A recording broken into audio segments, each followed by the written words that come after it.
ભાગે પણ મોતથી દૂર નથી ભાગી શકતો. આગળ વધવાની કોશિશ ના કર. બચાવ બચાવ અરે બચાવ! તારા અવાજ તારો ભગવાન પણ નહીં સાંભળે. મારી જિંદગી બચાવી લે. હું તારા પગે પડું છું. બચાવી લે. એક દિવસ હું પણ એક નાનકડા જીવની ભીખ માંગવા આવ્યો. જેને ભીખ આપતા આવડતું નથી એને ભીખ માંગવાનો કોઈ અધિકાર નથી. મારા પર દયા કર. મારા ખાતર તમારી એક દીકરી ખાતર દયા કર. એક દીકરી છે, પ્રાણથી અધિક વાલી છે. મારા વગર એ અસહાય થઈ જશે, રસ્તે રજડતી થઈ જશે. રસ્તે રજડતી થઈ જશે? મારી બેન જ્યારે વેશ્યા બજારે વેચાઈ ત્યારે ક્યાં ગઈ હતી તમારી માણસાઈ? મારો ભાઈ મૃત્યુ પામ્યો ત્યારે લાશને કાંદા આપવા વાળું કોઈ ન હતું. એવી જ રીતે તારી લાશને કાંદા આપવા વાળું કોઈ નહીં હોય. તારી લાશ તરસે, કીધરા ફોલી ખાશે અને તારા હાડકા કૂતરા ખાશે.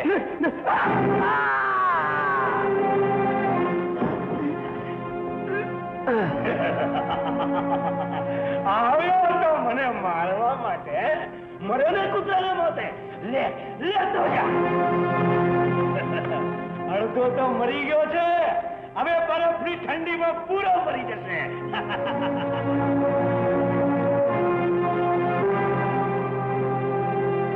આપ તો ભગવાનનું રૂપ ધારણ કરી અને મારો જીવ બચાવી ગયા. આપનું નામ? વિનોદ. આપનું? મહંત તુલસીદાસ. તુલસીદાસજી, આ જીવન અકસ્માતની જાણ કોઈને ન થવી જોઈએ. આ ભેદ આપણા બેની વચ્ચે જ રહેવો જોઈએ.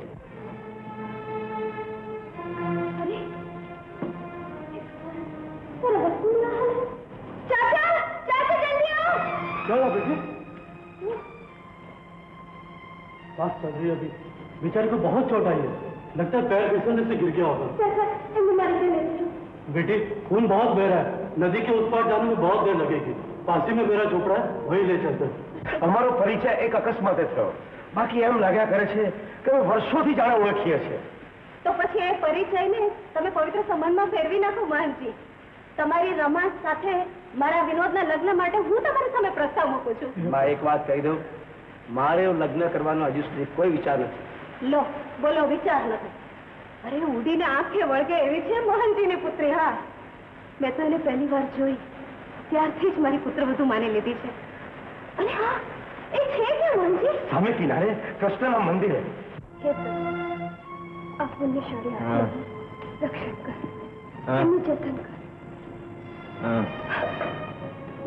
રહી ચાચા, જો ભાનમાં આવી ગયા.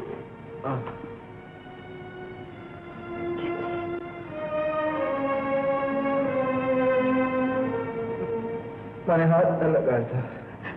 મને ઓળખી નહીં? હું રમા છું. તમે ટેકડી પરથી પડી ગયા હતા. પડ્યો ન હતો, ભાડવામાં આવ્યો હતો. ભાડવામાં આવ્યા હતા? તમને, તમારા જેવા પુણ્યશાળી આત્માને તમારી જોડે દુશ્મનાવટ હોય એવું નીચ નરાધમ કોણ છે? તમે એને ઓળખો છો? બહુ સારી રીતે ઓળખું છું. હું હમણાં જ મારા પિતાજીને જાણ કરું છું કે તમારા દુશ્મનને એના પાપની સજા કરાવું છું. મારી વાતમાં માથું મારવાનો તમને કોઈ અધિકાર નથી. કોઈ અધિકાર નથી? કોઈ અધિકાર નથી? कैसी बात कर रहे हो बेटा? बेचारी सुबह से तुम्हारी सेवा कर रही है. घबरा नहीं बेटी, बीमारी में आदमी अक्सर चिड़चिड़ा हो ही जाता है. હું રોજ ઘરેથી તમારા માટે દવા ને જમવાનું લેતી આવીશ. ન લાવતા. હું અહીં છું એની જાણ કોઈને ન થવી જોઈએ. કોઈને નહીં થાય. હું રાત્રે આવીશ. नहीं बेटी, तुझे यहाँ आना है तो नदी पार करके आना होगा. और इस मौसम में नदी में बाढ़ आती रहती है. उस समय तुम्हारा नदी पार करके आना खतरे से खाली नहीं होगा. पर चाचा, मारे आमने खातिर आना જ પડશે. बेटी, जब नदी शांत होती है तब नाव वालों के लिए मैं इस खिड़की पर लालटेन लगाता हूँ. तुम भी इसे देखकर आना. अगर लालटेन नजर न आए तब मत आना. હવે હું જાઉં. પિતાજી વાટ જોતા હશે. એમની નજરથી જાજો સમય દૂર રહું તો એનો જીવ મૂંઝાવા લાગે છે. ચિંતાતુર બની જાય છે. કાલે આવીશ.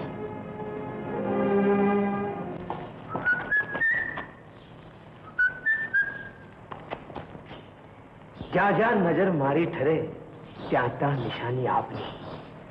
અરે ઉપરવાળાએ ખુલ્લે હાથે રૂપનું દાન કર્યું છે તો રૂપનું પાન તો કરવા દો.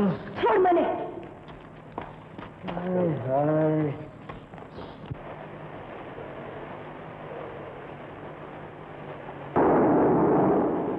लालटेन नहीं लगाना बेटा, नदी में बाढ़ आ रही है, तूफान बढ़ रहा है.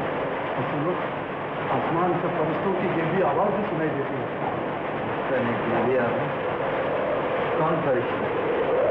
बेटा, जब भी ऐसा तूफान आता है तब खुदा के नेक बंदों को बचाने के लिए खुद खुदा आ जाता है.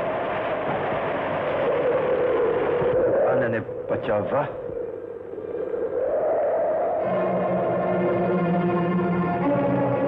इस मौसम में नदी में बाढ़ आती है और उस समय नदी पार करना खतरे से खाली नहीं है बेटे. लालटेन नहीं लगा, नदी में बाढ़ आ रही है, तूफान बढ़ रहा है. મારી એક દીકરી છે અને પ્રાણથી અધિક વાલી છે. અરે જા મર, તારા ભાઈની જોડે તું પણ મર.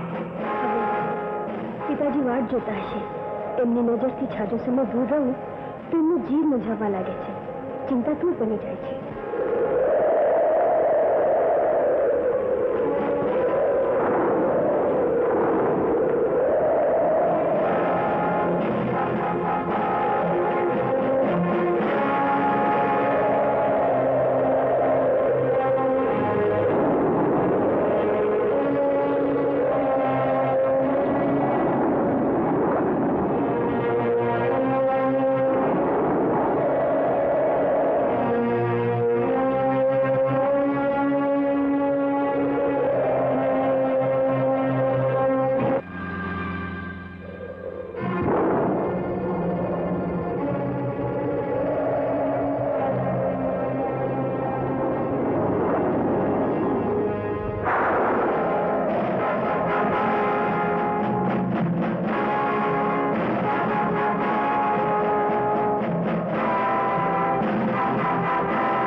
ગુનો બાપે કર્યો છે.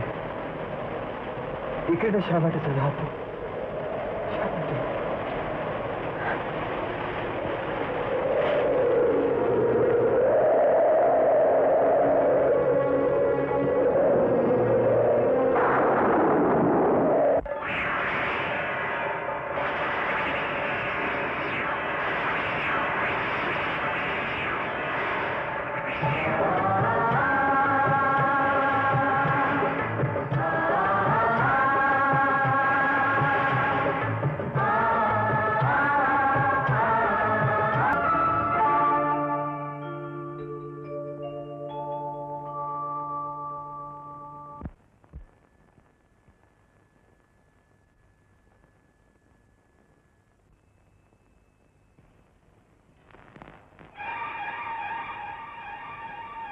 આટલા તૂફાનમાં અહીં તમે બોલાવો ને હું ન આવું. પણ તમે અહીં કઈ રીતે પહોંચ્યા? ઓહ, સમજી. ચાચાએ ફાનસ ટીંગાડ્યું હશે ને તમે તોફાન જોઈને ફાનસ ઉતારવાની કોશિશ કરતા હશો. પણ આવી જીવલેણ હાલતમાં મને બચાવવા માટે તમે આટલું કષ્ટ સહન કર્યું. ખરેખર તમે પુણ્ય આત્મા છો. ચાલો બિછાના પર સૂઈ જાઓ.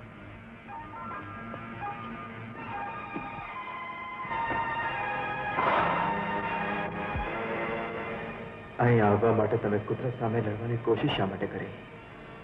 મોતને ભાત ભેળવાની હિંમત શા માટે કરી? મોતનો વિચાર તો મેં કર્યું છે. અહીં આવવાનું હતું એટલે આવી ગઈ. આને પ્રેમ જાળમાં ફસાવી મારી કરી લઉં તો પહેલો પાપી મંત આખી જિંદગી પુત્રી માટે છુર્યા કરશે, કમોતે મળશે. એ જ વિચાર ઠીક છે. કયો વિચાર? એ જ મેં તમારા માટે વિચાર્યું છે. શું? કે તમે ખૂબ સુંદર છો. કેવું બોલો?